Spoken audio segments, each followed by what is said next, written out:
म्हणायला हरकत नाही, कारण पण अशी गर्दी जेव्हा मंडपात असताना आपल्याला पाहायला मिळते तेव्हा बऱ्याच भक्तगणांचं दर्शन होत नाही।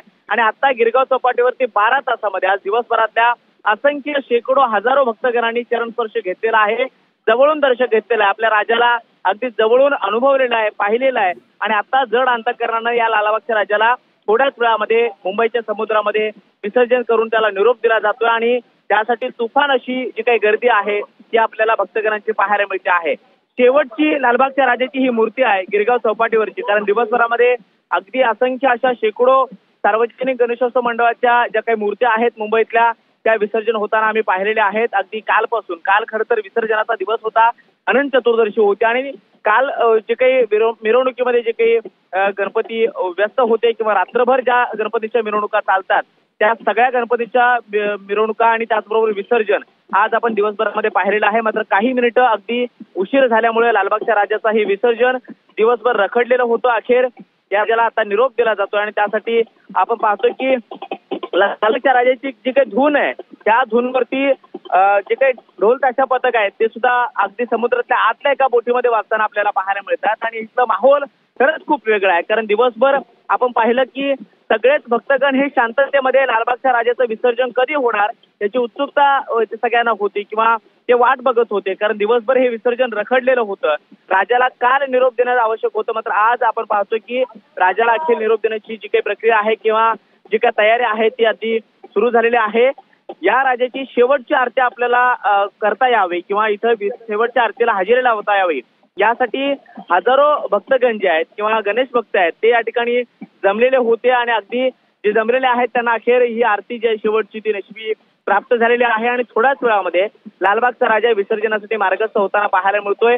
जो तराफा या विसर्जनासाठी डिझाईन करण्यात आलाय तो या वेळेला पहिल्यांदा वापरला जातो आणि या तराफ्यावरची आकर्षक रंगीबेरंगी रोषणाई आपल्याला पाहायला मिळते। त्याचबरोबर राजाला पुन्हा एकदा आज या विसर्जनाच्या वेळेला सजवण्यात आलेला आहे। कमरेभर पाण्यामध्ये लालबागचा राजा दिवसभर होता, मात्र ओहोटी ज्या वेळेला सुरू झाली तेव्हा हे पाणी लगेचच उतरलं आणि त्यानंतर तराफ्यामध्ये राजाला चढवण्यात आलंय आणि अखेर आता या राजाला निरोप दिला जातोय। बरेच भक्तगण असे आहेत ज्यांना जड अंतःकरणांना हा राजाला निरोप दिला जातोय, मात्र लालबागच्या सगळ्या कार्यकर्त्यांच्या मनामध्ये कुरूर होती की विसर्जनाची ही जबाबदारी आपल्याला कधीपर्यंत पार पाडता येईल आणि आपल्या राजाचं विसर्जन हे अगदी सुस्थितीत नियोजनबद्ध पद्धतीनं ज्या पद्धतीनं आम्ही ठरवलेलं आहे त्या पद्धतीनं आपल्याला हे करता यावं आणि अगदी त्यांना म्हणावं तसं हे जे आहे ते विसर्जन होताना पाहायला मिळतं। दुसरं एक आज ग्रहण सुरू झालंय आणि ग्रहणाच्या वेळेला हे विसर्जन करता येतं का याबद्दल सुद्धा वेगवेगळ्या चर्चा होताना पाहायला मिळतात, कारण खरं तर ग्रहणाच्या वेळेला शक्यतो बाप्पाला निरोप दिला जात नाही असं देखील एक चर्चा आहे, आख्यायिका आहे।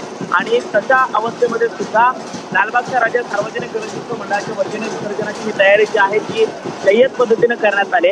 आता थोड्याच वेळामध्ये ही रात्रीची वेळ आहे त्यामुळे ही रंगीत रोषणाई जी आपल्याला पाहायला मिळते त्याच्या व्यतिरिक्त फटाक्यांची आतिषबाजी सुद्धा या समुद्राच्या आता अवकाशामध्ये जे आहे समुद्र किनाऱ्यापासून पाहायला मिळणार आहे तशी तयारी सुद्धा लालबागच्या राजा सार्वजनिक गणेशोत्सव मंडळानं केलेली आहे। त्यामुळे दिवसभर विसर्जनाचा जो काही फील होता तो जरी घेता आला नाही तरी मग रात्री होणाऱ्या लालबागच्या राजाचं जो काही विसर्जन आहे ते सगळ्यांना वेगळ्या पद्धतीनं अनुभवता यावं, ते प्रत्येकाला फील करता यावं आणि बाप्पाला आपल्या त्याच जल्लोषामध्ये त्याच उत्साहामध्ये जसं दरवर्षी निरोप दिला जातो त्याच निरोप देता यावा यासाठी सुद्धा सार्वजनिक गणेशोत्सव मंडळानं ही तयारी केलेली आहे। त्यामुळे पुढच्या 1.5 तासामध्ये लालबागच्या राजाला निरोप जो आहे तो मुंबईच्या समुद्रामध्ये दिला जाणार आहे। त्यासाठी कित्येक नॉटिकलचा प्रवास हा समुद्रातला या तराफ्याच्या माध्यमातून जो आज पहिल्यांदा वापरला जातोय, यावर्षी पहिल्यांदा वापरला जातोय, जो खास गुजरातमधून लालबागच्या राजाच्या मंडळानं बनवून घेतलेला आहे। त्या मंडळाच्या माध्यमातून आता हा लालबागचा राजा समुद्रामध्ये मार्गस्थ होताना पाहायला मिळेल आणि पुढच्या 1.5 तासामध्ये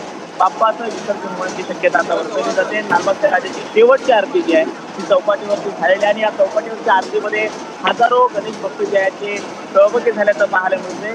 गिरगाव चौपाटीवरची आजची ही सार्वजनिक मंडळ शेवटची बाप्पाची मूर्ती आहे, ज्या मूर्तीला आता निरोप दिला जातोय। गणपती बाप्पा मोरयाचा जयघोष सगळीकडे आहे, प्रत्येक जण या सगळ्या वातावरणामध्ये न्हावून निघालेला आहे। थोड्याच वेळामध्ये बाप्पाला निरोप जो आहे दिला जाणार आहे ही झलक जी आहे ते आपल्याला आतापासून पाहायला मिळते। नक्कीच कृष्णा, तुम्ही असेच आपल्या सोबत राहा। तर अथांग समुद्र, बाप्पाचं तेजस्वी रूप, खळाळणाऱ्या लाटा, लाटांचा आवाज आणि बाप्पा बाप्पा मोरयाचा गजर गिरगाव चौपाटीवर सध्या पाहायला मिळतोय। गणेश भक्तांची अजूनही मोठी उपस्थिती आहे। आपल्या बाप्पाला साश्रू नयनाने निरोप देण्यासाठी गणेश भक्त मोठ्या संख्येने या ठिकाणी उपस्थित आहेत। काही वेळापूर्वीच बाप्पाची आरती झालेली आहे। हा नवीन तराफा जो सजवलेला आहे फुलांनी, विद्युत रोषणाई याच्यावर करण्यात आलेली आहे आणि आता जवळपास तास दीड तासाने आपल्या लाडक्या बाप्पाला निरोप दिला जाईल। सकाळी 8 वाजता लालबागचा राजा हा गिरगाव चौपाटीवर आला, मात्र बाप्पाला तराफ्यावर चढवताना अनंत अडचणींचा सामना करावा लागला। अखेर आता 12 तासानंतर बाप्पाची सांगता आरती जी आहे ती झालेली आहे आणि आता गणपती बाप्पा मोरया, मंगलमूर्ती मोरया, पुढच्या वर्षी लवकर याचा गजर पाहायला मिळतो।